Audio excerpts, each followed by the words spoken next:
जल्दी ज्वाइन कर लेंगे, पर अभी वो ज्वाइन नहीं कर पाए हैं।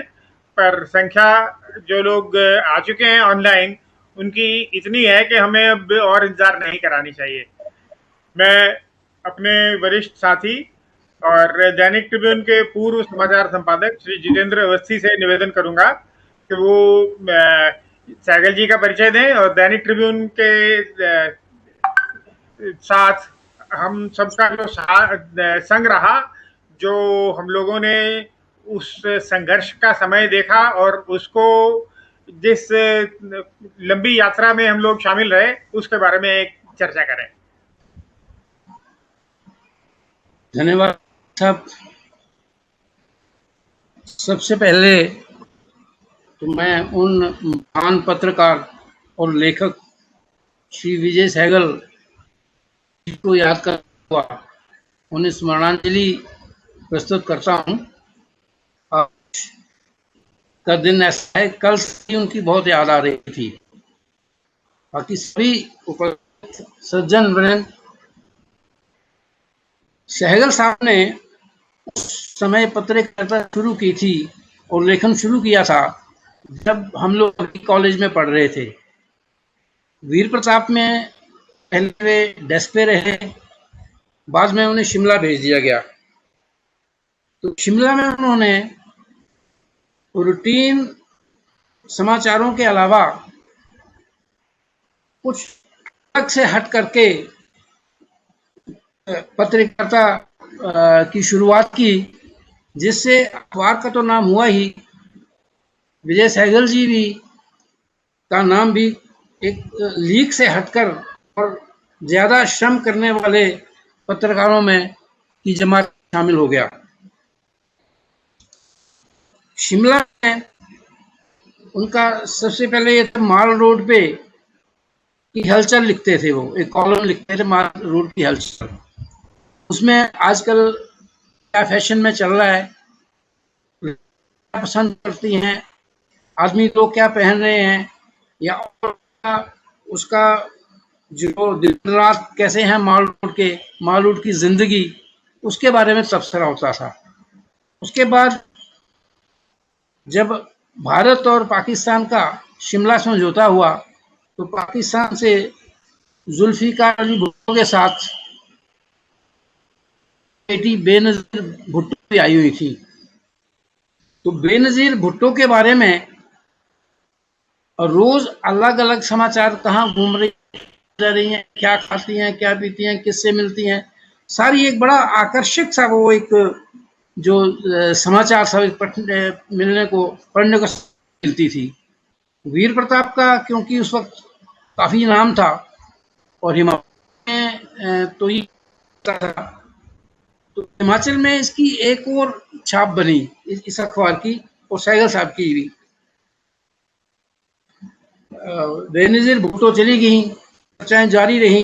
वो चर्चाएं अभी ठंडी पड़ने लगी थी कि तभी एक लाहौर की युवक कांग्रेस की लता ठाकुर जी बहुत ग्लैमरस थी और उनकी पर्सनैलिटी बहुत प्रभावशाली थी। तो राजनीति में, हिमाचल की राजनीति में एक नया नाम क्या जुड़ा, एक तरह से तूफान आ गया। तो सहगल साहब ने उसमें भी उस को भी बहुत आगे बढ़ाया और एक नई टेंज दी। इससे बाकी अखबारों ने भी इन ऐसी चीजों को देखना और नोटिस लेना शुरू कर दिया। उसके बाद सहगल साहब टाइम्स ऑफ इंडिया ग्रुप में चले गए। की वो साहित्यिक लेखन भी करते थे, सारिका वगैरह भी उन्होंने लिखा। उन लोगों से बड़ा नजदीक का परिचय रहा उनका। उसके बाद नवभारत टाइम्स में वे दिल्ली आ गए। दिल्ली में उन्होंने अपना जो पत्रकारिता का क्रम था वो जारी रखा और कुछ अलग से लिखने की, प्रकाशित करने की जो इच्छा थी वो वहां भी पूरी होती रही। 1978 में दैनिक ट्रिब्यून शुरू हुआ और पंजाबी ट्रिब्यून, तो सहगल साहब बतौर सहायक संपादक दैनिक ट्रिब्यून में चंडीगढ़ आ गए। जहाँ तक मेरा अपना सवाल है, मैं तो उस वक्त सबसे जूनियर था, लेकिन सहगल साहब का नाम मैंने सुना हुआ था। कुछ लोग जालंधर से आए थे, कुछ लोग बाकी जगहों से आए थे, उनसे परिचय हो गया, लेकिन सहगल साहब से पहले ही मुलाकात बड़े तपाक से हुई। यहाँ आकर वो असिस्टेंट एडिटर थे, राधे श्याम शर्मा जी भी असिस्टेंट एडिटर थे, पदमकांत त्रिपाठी जी हमारे संपादक हुआ करते थे। लेकिन अखबार को चलाने में, उसे आगे बढ़ाने में, इसमें नई चीजें शुरू करने में सहगल साहब अपना मत सम्मत हमेशा रखते थे और उनकी बात मानी जाती थी। बाद में जब दैनिक ट्रिब्यून में फीचर पेज शुरू हुए, साप्ताहिक फीचर पेज थे, तो एक पेज होता था मध्या, तो उसमें फीचर होते थे, रीजनल फीचर्स होते थे। उसका नाम जो है वो सहगल साहब ने सुझाया था और ये बहुत देर तक चलता रहा ये, और बहुत पॉपुलर रहा ये फीचर। उसके बाद जब सहगल साहब संपादक बने, तब भी उन्होंने नई चीजें लाने की बहुत कोशिश की। वो उनका फोकस पूरे रीजन पे रहता था, हरियाणा, पंजाब, चंडीगढ़, हिमाचल। रविवार रविवार अलग से जो पृष्ठ था, पृष्ठ पेज एक पुल आउट आता था, उसको भी नए रूप से संवारने की कोशिश की और उसमें नई नई चीजें डालते रहते थे। ये कोई अखबार में कोई नई प्रकार कोई लेखक कुछ नई करना चाहता है तो इसका हमेशा स्वागत किया और उसको प्रोत्साहित किया। स्टाफ को भी कहते रहते थे कि आप लिखा करें, नई चीजें लिखा करें, जोर दिया। नए नए लेखकों को जोड़ा, इंटरव्यू कराए, उनकी इंटरव्यू कराते थे राजनेताओं से, सोशल वर्कर से। और बड़ी बात आपको एक मैं ये बताता हूँ कि दैनिक ट्रिब्यून में एक शीर्षक प्रतियोगिता होती थी, चित्र परिचय प्रतियोगिता होती थी, उसमें फोटो छपा। फोटो के छपने के कुछ दिन बाद राजस्थान से किसी का फोन आया कि सहगल साहब, ये जिस व्यक्ति की फोटो आपने छापी है वो पिताजी हैं, लापता, तो इनको ढूंढने में मेरी मदद कीजिए। सहगल साहब ने उनको बुलवाया, जो फोटो छायाकार थे। हाँ, करम सिंह जी ने उस मिली और सहगल साहब ने उनको बुलवा दिया। इसी तरह एक बार क्या हुआ कि सहगल साहब जालंधर में थे, जालंधर से चंडीगढ़ आ रहे थे, तो वीर प्रताप ने उनकी एक कहानी छपी थी। तो बताते हैं कि जब वे खरड़ में एक बस में आए थे चंडीगढ़ की तरफ, तो वहां 2-3 लड़कियां कोई वो अखबार लेके कहानी पढ़ रही थी। तो सहगल से पूछा भी आपको कहानी कैसी लगी? तो कहते बहुत बढ़िया, हम तो कहानियां पढ़ते हैं, लेकिन ये कहते कहानी हमें अपनी ही कहानी लगती है। खैर चलिए, ये बात अलग है। अवकाश ग्रहण करने के बाद सहगल साहब कुछ बीमार हो गए थे, बहुत बीमार रहे, लेकिन फिर भी कुछ कहानियां और उपन्यास लिखते थे। उनकी ये बहुत इच्छा थी कि एक साहित्यिक पत्रिका शुरू की जाए। उन्होंने मुझसे कई बार बात की इसके बारे में कि इस बारे में तैयारी रखेंगे, हम एक साहित्यिक पत्रिका, अच्छे स्टैंडर्ड की पत्रिका छापेंगे। और हमेशा अपने कमरे में अध्ययन कक्ष में बैठे रहते थे, लिखते रहते थे, साहित्यिक हो या पत्रकारिता से संबंधित कोई हो, हमेशा लिखते रहते थे। उनकी जो बीमारी थी उन पर हावी नहीं हो सकी। उन्होंने बीमारी को हावी नहीं होने दिया और अपना जो रचना कर्म था वो उन्होंने जारी रखा। भगवान को शायद ये मंजूर नहीं था, एक बहुत बड़ा उपन्यास लिखना चाहते थे, शायद शुरुआत भी कर दी थी उन्होंने, लेकिन बीच में ही उनका जाना हो गया। इस तरह से एक पत्रकारिता और जो लेखक था, इनका जो एक सामंजस्य, एक सुमेल जो था, उसका एक अंत हो गया। इतना ही कहना चाहता हूँ। धन्यवाद। सहगल जी के साथ काम करने का मुझे भी बहुत अच्छा मौका मिला, पर जो बातें आपने बताई उनमें से कई ऐसी हैं जो मुझे भी मालूम नहीं थी। धन्यवाद। अब मैं निवेदन करूंगा जुनेजा जी से कि वो आए और अपनी बात कहें। याद है कि दैनिक ट्रिब्यून में हमेशा एक संघर्ष चलता रहा, दैनिक ट्रिब्यून और ट्रिब्यून के सारे समूह में। जो हिंदी और पंजाबी के पत्र शुरू हुए थे, उनकी तरफ प्रबंधन की तरफ से कोई बहुत ज्यादा सहयोग नहीं था। जिस दौर में ये शुरू हुआ था, तब महाप्रबंधक थे आर शर्मा और मुख्य संपादक थे भाटिया साहब, प्रेम भाटिया जी। तो प्रेम भाटिया जी का पूरा सहयोग था, पर ज्यादा इम्पोर्टेंट जो लॉजिस्टिक्स वगैरह के हिसाब से था, वो शर्मा जी का था। शर्मा जी ज्यादा समय तक रहे नहीं, और उसके बाद हमारे जो समाचार पत्र हैं, दैनिक और पंजाबी, उनका संघर्ष जरा ज्यादा कठिन हो गया। उस दौर में राधेश्याम जी और सहगल जी ने जो श्रम किया, उसकी बदौलत पंजाब, हरियाणा, हिमाचल में हमारी एक बहुत प्रभावी पहचान बनी। तो सर्कुलेशन हमारी बहुत ज्यादा नहीं थी, हमसे बहुत ज्यादा सर्कुलेशन पंजाब केसरी की होती थी, पर उसके बावजूद हमारा जो प्रभाव है इन क्षेत्रों में वो बहुत अच्छा रहा। और कई बार राजनेताओं ने ये कहा कि हम ये नहीं देखते कि आपकी सर्कुलेशन कितनी है, पर हम ये जानते हैं कि आपकी जो सोच है, जो आपकी कवरेज है, वो बहुत न्यूट्रल है, बहुत उपयोगी है, हमें ऐसी जानकारी मिलती है जो हमें चाहिए। इस दौर में संघर्ष में जो हमें सफलता मिली वो ये थी कि एक समय सहगल जी के संपादक रहते हुए ऐसा भी आया जब दैनिक ट्रिब्यून की सर्कुलेशन 1 लाख से ऊपर हो गई। शुरुआत हमने काफी अच्छी संख्या से की थी, पर बीच में ये काफी कम हो गई थी। 1 लाख तक पहुंचने के बाद कुछ ट्रस्ट की नीतियां ऐसी थी जिनके कारण वो सस्टेन नहीं हुई। जिन समाचार पत्रों के साथ हमारा यहाँ पर होड़ थी, उनके समान कवरेज हमने कभी नहीं करी। हमने उस स्तर पे पहुंचने की कभी कोशिश नहीं करी, क्योंकि वो स्तर कोई बहुत अच्छा नहीं था। पर जिस काम को हम करना चाहते थे, उसमें रुकावटें कुछ ट्रस्ट की नीतियों की वजह से, कुछ कंजर्वेटिव अप्रोच की वजह से आई, और उसके कारण वो जो प्रयास थे वो पूरी तरह से सफल नहीं हुए।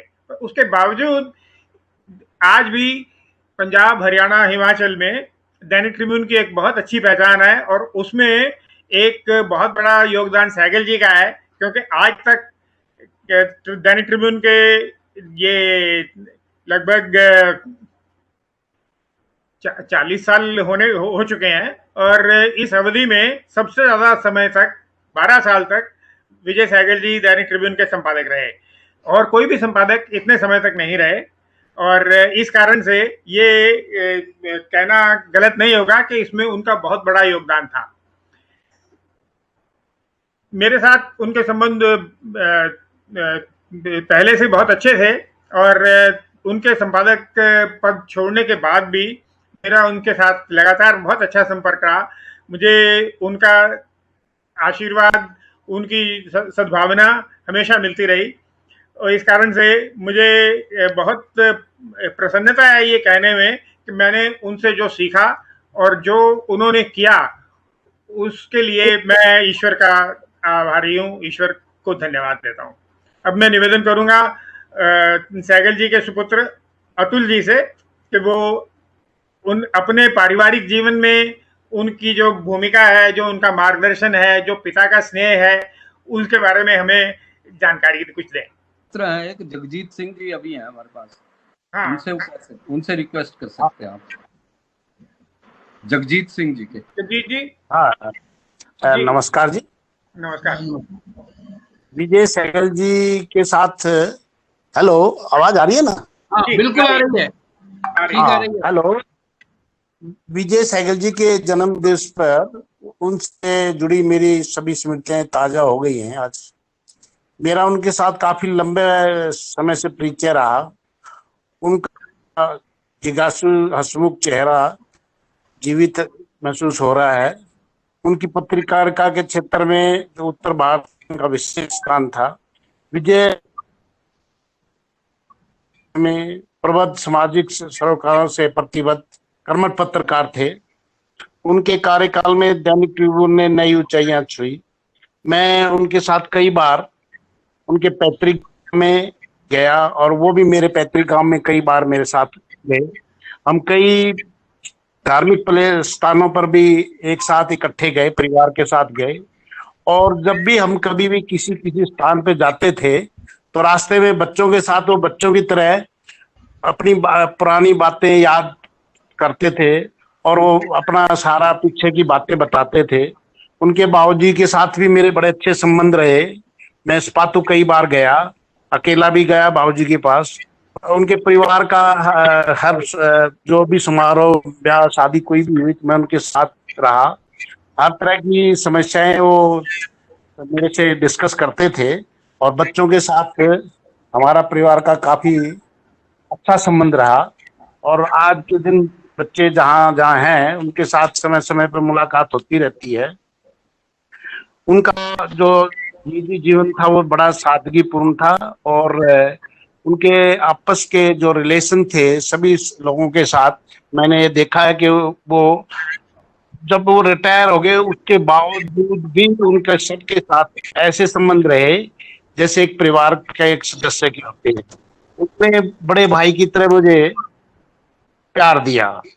उनके जीवन में जुड़ी हुई पत्रकारिता से संबंधित कई बातें हाँ मुझे जसमीत भी। भाई हुए फ्री। हेलो।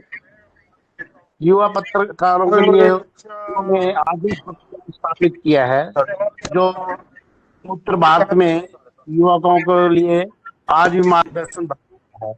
उनका जो सादगी भरे जीवन था वो सभी पत्रकारों के साथ साथ ब्यूरोक्रेट और मेरे जैसे साथियों को आज तक याद रह रहा है। और वही उनकी स्मृतियां आज हमें याद आती। मैं ये समझता हूँ कि ऐसे पत्रकार इस समय इस समाज में अगर हों तो पत्रकारिता का जो वास्तव में अर्थ है वो पब्लिक को एक्सेप्ट होगा। आज जिस तरह की पत्रकारिता के लिए हम बात सुनते हैं, सहगल साहब उन पत्रकारों में, अगर वो इस समय अगर पत्रकार वो अगर होते तो वो ऐसी सिचुएशन में ऐसे ऐसे लोगों को मार्गदर्शन करते जो कि आज की पत्रकारिता के लिए बहुत ही सहयोगी रहती। मैं उनके सादगी भरे जीवन को, उनकी मित्रता को नमन करता हूँ और मैं उनको श्रद्धांजलि देता हूँ। और उसके साथ मैं परिवार के सभी सदस्यों को, मैं उनकी पुरानी उनकी दिखलाए हुए रास्ते पे है जो उन्होंने जो परिवार को और हम सभी साथियों को दिए उसकी भी याद ताजा करते हुए मैं उनको नमन करता हूँ। नमस्कार। हाँ, आप अपना थोड़ा सा परिचय भी दीजिए और साइकिल साहब के बारे में आप कुछ बोलें। वो हमारी सोसाइटी के एक तरह के डायमंड थे जी। वो हमारी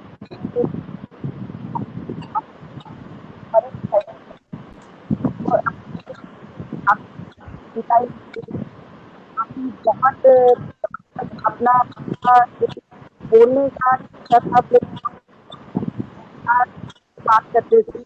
वो करते थे और बहुत प्यार देते थे। सारी सोसाइटी बोलबाला एकदम वो बहुत प्यार करते थे, बच्चों की तरह ट्रीट करते थे हमें। हाँ जी, बहुत सोसाइटी जो है उनको बहुत मिस करती है हम लोग, बहुत miss करते हैं उनको। हाँ, बोलचाल में बहुत ही उनका मिठास, अ, बात करते थे। हाँ जी, हर बंदे की अपनी पहचान होती है, उनकी तो अपनी पहचान थी। हाँ जी, उनके बच्चों के साथ हमारा बहुत प्यार है। हाँ जी, उनकी मैडम जो है वो भी बहुत हमें प्यार करती हैं, छोटी बहन की तरह।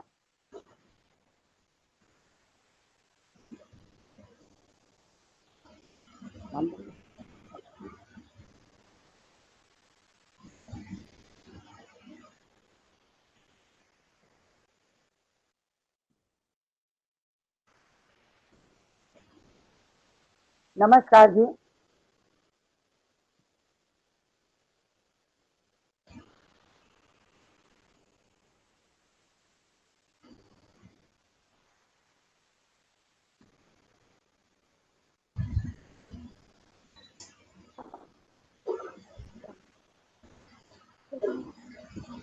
हेलो मलिक साहब, मलिक साहब,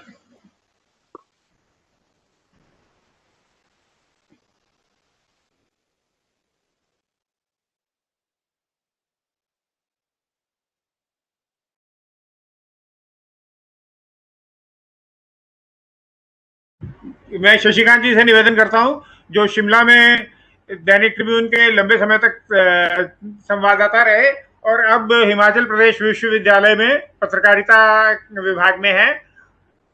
शशिकांत जी आइए। हेलो। जी आइए। आवाज आ रही है सर? जी आ रही है आवाज। अच्छा अच्छा अच्छा सर। सर मैं आज इस मौके पे सर विजय सहगल जी, जिनसे कि हमने बहुत कुछ सीखा है, सारी मुझे लगता है कि हमारे जिंदगी की शुरुआत में हम बहुत भाग्यशाली रहे कि सर के साथ जुड़े। और जब मैं तो जर्नलिज्म जब ट्रेनिंग कर रहा था उस समय से उनके साथ जुड़ गया था, और जब भी हम उनके पास गए हमेशा उनका एटीट्यूड हमेशा एनकरेजिंग रहा। और जब पहली बार मैं गया था मुझे याद है उन्होंने कहा कि अच्छा तुम जर्नलिज्म करना चाहते हो तो बहुत अच्छी बात है, कहीं से स्टार्ट करो। एक बहुत ही छोटी सी जगह, वहां का लेटर उन्होंने उसी दिन मुझे दिया था और कहा जाओ मेहनत करो, छोटी बड़ी कोई जगह नहीं होती, अपना नाम तुम वहां से भी बना सकते हो। और सर वो दिन था कि मुझे उनके साथ काम करने का मौका मिला और धीरे धीरे हमने उनके साथ रहते हुए बहुत सारी चीजें सीखी। और जो मुझे लगता है कि जब वो चले गए उसके बाद बहुत सारी ऐसी उनकी बातें थी जो हमें बाद तक लगता था कि उनसे वो चीज जो सीख ली वो हमें हमेशा काम आई। आज भी जब हम उनको याद करते हैं तो मुझे लगता है कि जर्नलिज्म का वो गोल्डन टाइम था सर। और वैसे भी जो पत्रकारिता और हिंदी पत्रकारिता के दौर था वो दौर था, और दैनिक ट्रिब्यून का भी वो जो दौर था एक ही बहुत ही बढ़िया, और मैं तो कहूंगा कि स्वर्णिम दौर था, वो गोल्डन पीरियड था। और बहुत ही अच्छी स्टोरीज उसमें हम लोगों ने भी की उसके बाद भी। और वो एक चीज जो उन्होंने हमें सिखाई कि किसी भी पत्रकार को खबरें लिखने के अलावा एडिटोरियल पेज पे लिखना चाहिए। और मुझे याद है राज्यनामा उन्होंने एक शुरू किया था जिसमें कि वो हमें, जो किसी भी रिपोर्टर के लिए सबसे मुश्किल लगता था कि उसको एक बड़ा आर्टिकल लिखने के लिए कहा जाए, तो वो लिखने से परहेज करते थे और खबरों में इतने व्यस्त रहते हैं लोग के लिख नहीं पाते थे। लेकिन वो हमेशा कहते थे कि ये जो एडिटोरियल पेज पे लिखने की आदत है ये हर पत्रकार और हर जर्नलिस्ट को, और खासतौर पर जो प्रेस में जो मेरे पत्रकार हैं कि हम समझते हैं कि बाहर काम करते हैं, फील्ड में काम करते हैं, उनको एडिटोरियल पेज पे जरूर लिखना चाहिए। तो वो चीज उस समय हमें लगता था कि ये एक बहुत बड़ा बोझ हम पे डालते हैं, पर आज हम जब देखते हैं तो हमें लगता है कि जो कुछ उस चीज ने हमें सिखाया वो असली पत्रकारिता थी। और उसके अलावा हमेशा वो कहते थे जो रिपोर्टर हैं वो किसी भी अखबार को रिप्रेजेंट करते हैं, तो आंख कान तो है ही है, तो अखबार की इमेज रिपोर्टर बनाता है। तो वो बात उस समय हमें शायद समझ नहीं आती थी। हम समझते थे कि जो जैसे एडिटर भी वो कहते थे संपादक भी रिपोर्टर के बिना कुछ नहीं है। तो बहुत बड़ी बात थी जो वो उस समय हमें सिखाते थे, और हमें उस समय शायद इस ढंग से समझ नहीं आई जो कि बाद में हमने समझी। और कोई भी पत्रकार अपने अखबार का नाम डुबो भी सकता है, अपने अखबार का नाम कोई भी रिपोर्टर उठा भी सकता है, और भी बहुत सारे। और इसके अलावा मुझे अभी तक याद है कि वो हमें तो उन्होंने बच्चों की तरह ट्रीट किया, और हमेशा कभी भी इतना प्यार उनसे मुझे मिला लाइफ में कि हम उनको कभी भी नहीं भुला पाएंगे। मुझे नहीं लगता कि ये दौर कभी, और एक जब भी हम याद करते हैं तो मुझे मेरे सामने वो सारी की सारी बातें, व्यक्तिगत समस्याएं, दफ्तर की समस्याएं, पत्रकारिता की समस्याएं, सब समस्याओं को लेकर हम उनके पास चले जाते थे। और दफ्तर के अलावा उनके घर के दरवाजे भी हमेशा हमारे लिए खुले रहे। और पर्टिकुलरली उनका मुझे लगा कि हिमाचल के बच्चों के लिए, वैसे तो वो सबके लिए करते थे लेकिन हिमाचल के बच्चों के लिए भी उनका बहुत बड़ा एक उनका स्नेह और प्यार हमेशा रहता था। और वो अपने स्ट्रगल की कहानियां सुनाकर हम लोगों में भी उत्साह भरते थे, और हमेशा बताते थे। शिमला में जब वो कभी आते थे तो मुझे उन्होंने वो घर दिखाए, किराए के मकान गलियों में जहां से उन्होंने अपना करियर शुरू किया। मुझे बताते थे देखो मैं इस कमरे में रहता था, वो कमरा हम देखने गए, उस कमरे में उन्होंने वो कॉर्नर दिखाया जिस कॉर्नर में उनका बेड था। उनके साथ एक और उनके साथी पत्रकार खुशीराम शर्मा जी थे, वो कह रहे हैं उनके साथ उन्होंने जो समय बिताया वो बताया। तो बहुत सारी चीजें जाने अनजाने में मुझे लगता है हमने इतना कुछ उनसे सीखा है जो कि हमेशा हमारे साथ रहेगा, और जब भी हम उनको याद करते हैं हमें सच में हमारी आंखें भर आती हैं।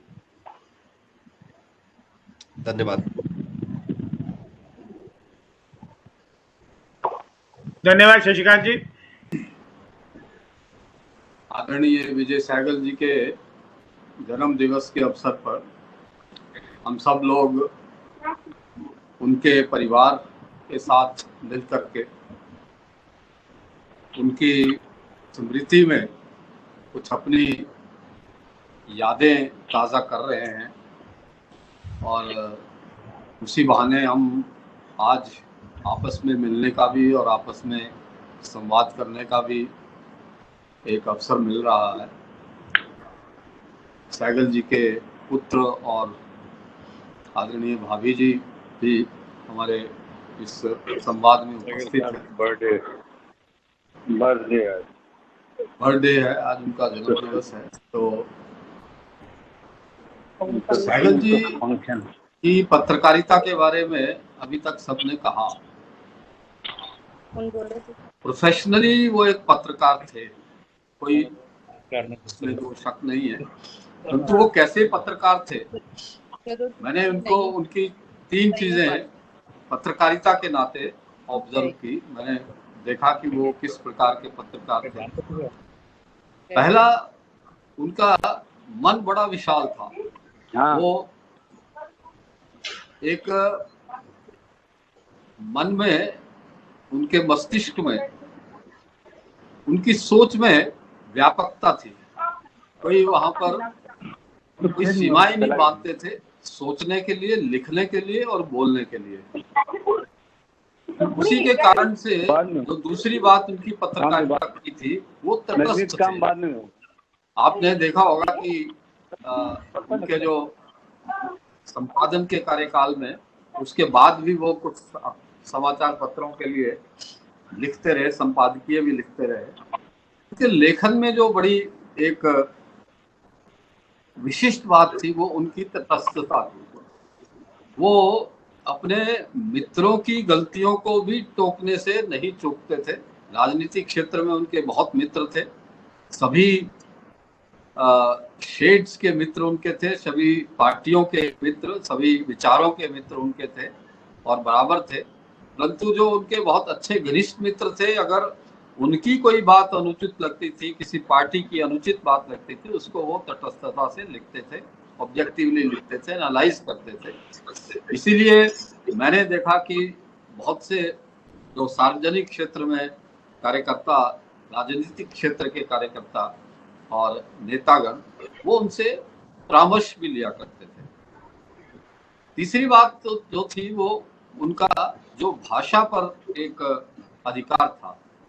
उनकी भाषा क्लिष्ट हिंदी नहीं थी, ये बहुत बड़ी बात थी। वो उनकी भाषा ऐसी थी जो आम आदमी को समझ आती थी, परंतु वो भाषा के साथ समझौता भी नहीं करते थे। वो अंग्रेजी के शब्दों का हिंदी में प्रयोग करना वो अनुचित मानते थे और उसका विरोध भी करते थे, और अपने साथ जो लोग काम करते थे उनको उसके बारे में बताते भी थे। और समय आने पर जो शब्द अंग्रेजी भाषा के हिंदी में प्रयोग आमतौर से होते हैं, उनका हिंदी भी वो बच्चों को और अपने अधीन कार्य करने वाले पत्रकारों को सिखाते थे। परंतु पत्रकार होने के नाते तो वो उनका एक विशिष्ट स्थान उत्तर भारत के समाज में था ही और अभी भी है। परंतु वो एक बुद्धिजीवी के नाते भी उनकी पहचान है। वो एक इंटेलेक्चुअल थे जो सोचते थे विषयों के बारे में, वो जानकारियां इकट्ठे करते थे, इंफॉर्मेशन इकट्ठे करते थे, उनका विश्लेषण करते थे, उनका निष्कर्ष निकालते थे, उनके क्या प्रभाव हैं और हो सकते हैं, भविष्य में क्या हो सकता है, वो इस प्रकार के उनके लेखों में साफ झलकता है। वो केवल लिखने के लिए नहीं लिखते थे, उनके लिखने में कहीं ना कहीं, अगर मैं कहूँ तो उपदेश भी होता था। और वो उपदेश, उनकी जो एक आशंकाएं होती थी भविष्य की, बहुत बार मैंने देखा कि वो सही सिद्ध हुई। इस कारण से उनका एक विशेष स्थान था।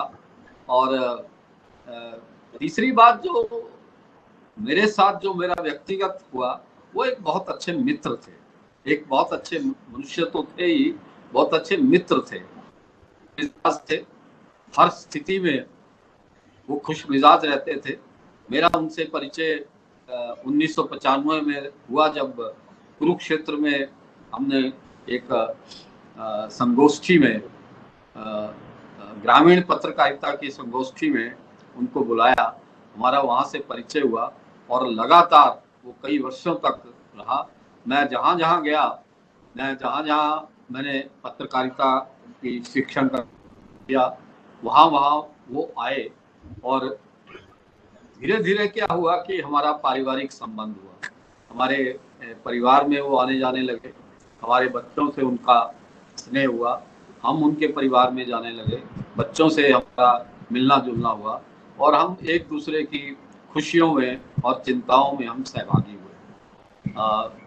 बीमार हुए, एक बार बीमार हुए, फिर ठीक हुए, मगर वो सारा हम लोग आपस में फोन पे और मिलने पर उसकी हम आपस की एक दूसरे की बात करते थे। परंतु कुल मिला के जो एक संवेदनशीलता, एक मित्र के नाते, एक सहयोगी के नाते, एक पत्रकार के नाते, एक अच्छे और जागरूक नागरिक के नाते जो उनकी संवेदनशीलता थी, वो बड़ी सराहनीय थी। और जिस प्रकार से वो भाषा का प्रयोग करके और अंग्रेजी में भी आवश्यकता पड़ने पर बोलते थे, और अपनी सेवानिवृत्ति के बाद वो जिस प्रकार से लिखना उन्होंने जारी रखा, उसके साथ साथ वो टेलीविजन की चर्चाओं में भी उन्होंने भाग लेना शुरू किया। परंतु एक स्टेज पे आके उनका दिल भर गया, वो बहुत प्रसन्न नहीं थे पत्रकारिता की स्थिति से, खासकर टेलीविजन पत्रकारिता में। जो चिल्लाने वाली पत्रकारिता उसी समय से प्रारंभ हो गई थी, जब जो शोर, पत्रकारिता का जो शोर टेलीविजन के माध्यम से प्रारंभ हुआ, उससे वो बहुत दुखित थे, व्यथित थे। और भाभी जी से कई बार बात होती है तो उनके बहुत से लेखन शायद भाभी जी के पास पड़े हुए हैं। उन्होंने कई बार इसकी इच्छा भी जताई है कि उनका जो लिखा हुआ, हाथ से लिखा हुआ जितना मटेरियल है उसको कोई देखे और उसको संकलित करे और उनके नाम से कुछ हम पब्लिश करा सकें। इस और अगर हम सब लोग मिलकर के कुछ प्रयास करें तो लगता है कि हम अपने जो हमारे एक वरिष्ठ थे, हमारे सहयोगी थे, हमारे मित्र थे और हमारे एक बहुत प्रिय व्यक्ति थे, आज वो होते तो अलग तरह की दुनिया हम लोगों की ही होती। आज वो नहीं है तो एक अलग तरह की दुनिया है। आज हम सब लोग मिलकर के उनको याद कर रहे हैं, तो मुझे लगता है कि उनकी स्मृति में कुछ हमको कुछ स्थायी रूप से कुछ करने की आवश्यकता है। शशिकांत जी हिमाचल से हैं, हम लोग मिल करके, और यहाँ जो बाकी लोग उनके जो साथी हैं, उनके साथ अपने अवस्थी जी हैं, मलिक जी हैं, सब लोग मिलकर, अपने जगजीत सिंह जी हैं, अगर मिल करके कुछ हम ऐसा कम से कम ऐसा ही करें कि साल में 2 बार हम विजय सहगल व्याख्यानमाला शुरू करें। हिमाचल यूनिवर्सिटी में कर सकते हैं या पंजाब यूनिवर्सिटी में कर सकते हैं, हरियाणा में एक आध यूनिवर्सिटी में कर सकते हैं, हम व्याख्यानमाला ही शुरू करें उनके नाम से। तो ऐसे व्यक्तियों की स्मृति तो बनी रहनी चाहिए और अगली पीढ़ी तक जानी चाहिए। अगली पीढ़ी जिन्होंने सहगल जी को महसूस नहीं किया है, जिन्होंने सहगल जी के साथ वार्ता नहीं की है, जिन्होंने सहगल जी को पढ़ा नहीं है, उनको भी पता होना चाहिए कि पत्रकारिता में किस प्रकार से ऑब्जेक्टिविटी रखने की पूरी संभावना है।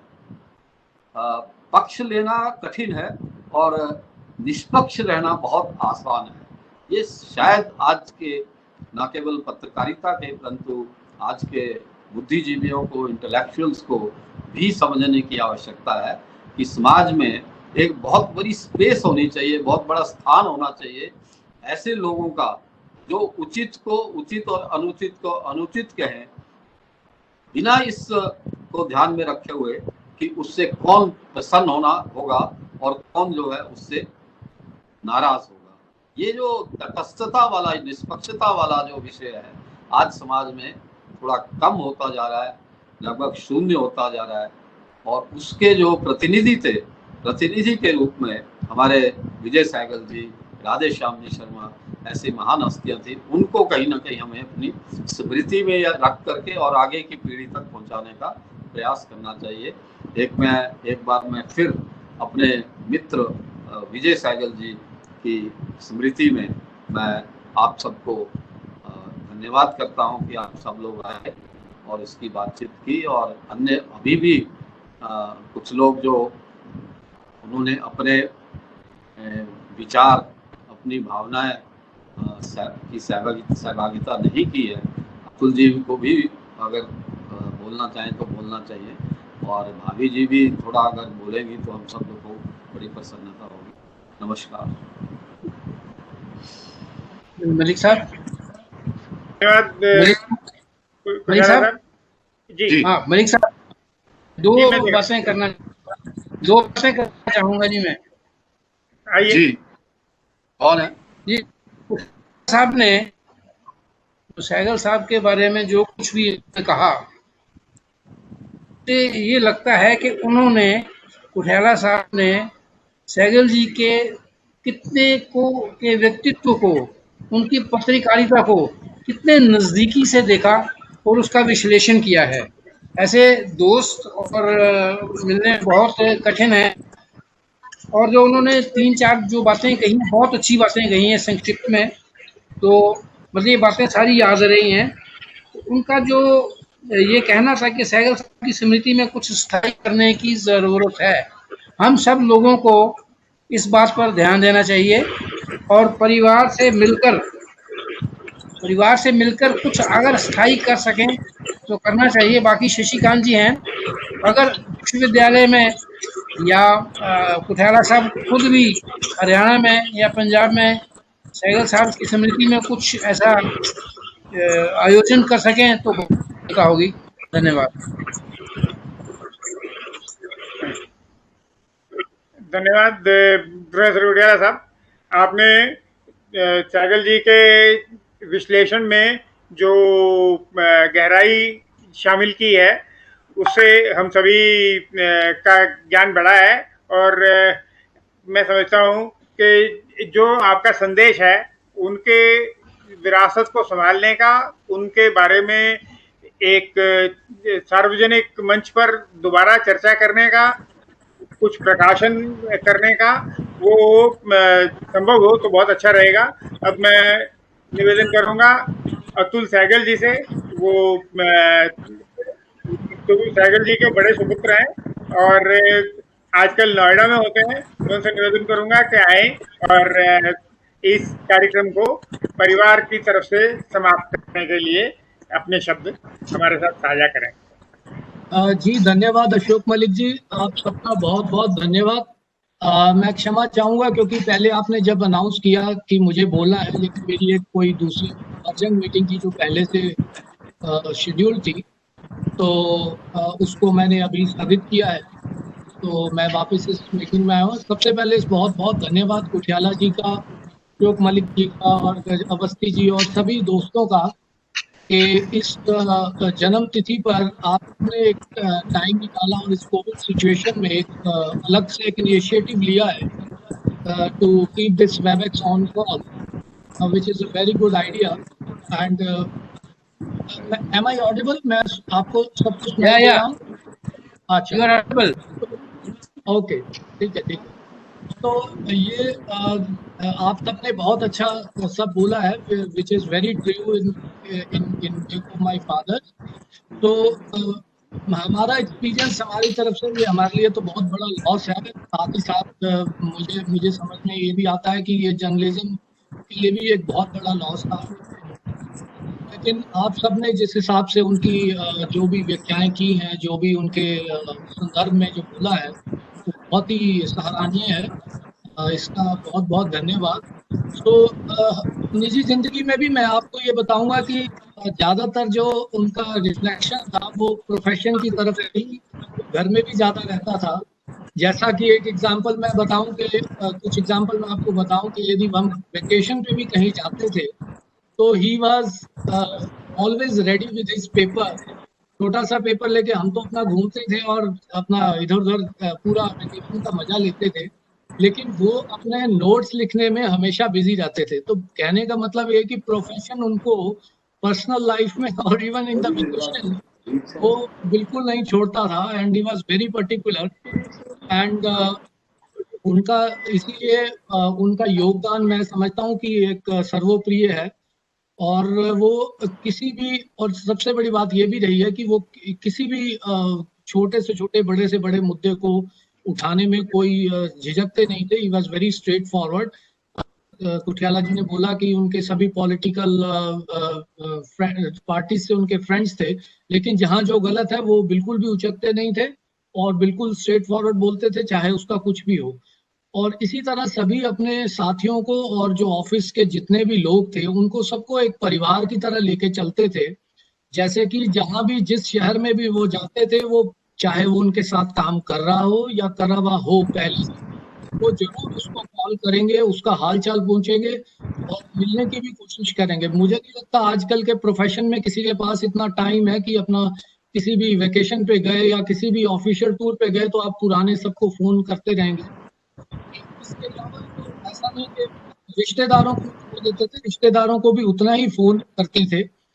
और सबसे बड़ी बात यह कि हम लोग उनको बहुत मिस करते हैं। जैसे हम व्हेनेवर वी ट्रैवल, मैं या मेरा भाई कोई भी घर से ट्रैवल करता है तो वो हर समय कॉल करके पूछते थे बेटा कहाँ पहुंचा है, कहाँ पहुंचा है। तो हम भी सोचते थे इतना टाइम आप कहाँ से निकाल लेते हैं, बार बार इतने हम लोग इरिटेट हो जाते थे। लेकिन आज की डेट में हम उनको बहुत मिस करते हैं और ये हमारे लिए सच में एक बड़ा उनकी खासियत थी। इवन हम लोग विदेश में ट्रैवल करते थे तो वो प्लेन का को ट्रैक करते थे। उन्होंने स्पेशल डाउनलोड करके उसको ट्रैक करना कि कहाँ पहुंचा, कैसे पहुंचा, उसको एक ऐसा लगता था कि एक हमारे पीछे कुछ आशीर्वाद की तरह कोई पीछे हमें ट्रैक कर रहा है, जो हमें निगरानी में रख रहा है, which used to be a very good feelings. But yes, he was mainly घर के लिए तो चलो जैसे भी थे, लेकिन यस प्रोफेशन के लिए उन्होंने कुछ भी नहीं छोड़ा। एंड मुझे याद है कि रिटायरमेंट के आखिरी दिनों तक उनकी चाहे छुट्टियां भी थी, सब लोगों ने कहा कि आप रिलैक्स कीजिए, अपना कीजिए, बट वो लास्ट मोमेंट तक दिखते रहे। जो भी उनके कॉलम्स थे, आर्टिकल्स थे, तो मैं समझता हूँ कि ये एक हमारे लिए बहुत ही आदर्श की बात है और बहुत ही ईमानदार थे वो।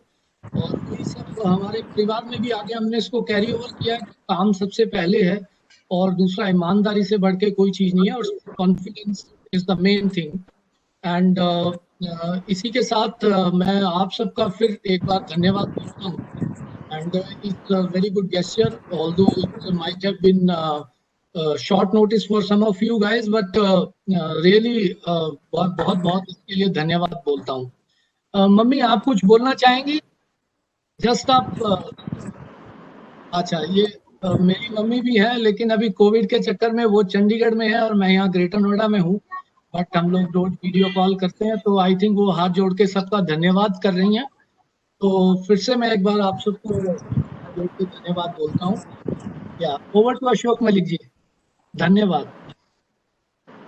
रसूल जी, आज का कार्यक्रम बहुत कम तैयारी के साथ हम लोग कर पाए, इस वजह से सभी लोग जो ज्वाइन करना चाहते थे वो नहीं ज्वाइन कर पाए, और जो हम थे उनके फोटोग्राफ्स हम देख सकें और कुछ उनका जो प्रेजेंटेशन आपने एक दफा बनाया था वो दोबारा आप शेयर कर सकें, वो सब नहीं हो पाया। पर उन्होंने हम सबके लिए जो प्रेरणा की भूमिका निभाई है वो हमें याद है, और हम सभी चाहते हैं कि उनकी याद में जो अच्छे काम हम कर सकते हैं, जिनका संकेत प्रोफेसर कुटियाला ने दिया है, वो जल्दी अपना ठोस स्वरूप में आए। अभी मिसेस सहगल हमें दिखाई दे रहे हैं, उनको हम सब की तरफ से नमस्कार। और मैं चाहता हूं अगर वो कुछ बोल सकें तो उनके शब्दों का हम स्वागत करेंगे। आप सबका बहुत बहुत धन्यवाद। आपने आज उनके बारे में बोला, बहुत ही अच्छा लगा मुझे।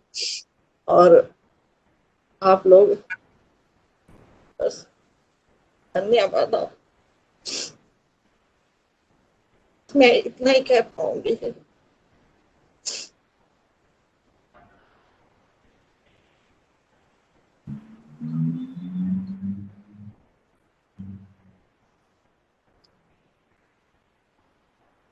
हेलो सभी का बहुत बहुत धन्यवाद। जी, हम इस प्रोसेस को जारी रखने के लिए जो कर सकते हैं उसकी योजना बनाकर एक बार फिर संपर्क करेंगे। सभी का बहुत बहुत धन्यवाद। जी, बहुत बहुत धन्यवाद Ashok ji. Thank you very much. Thank you everyone.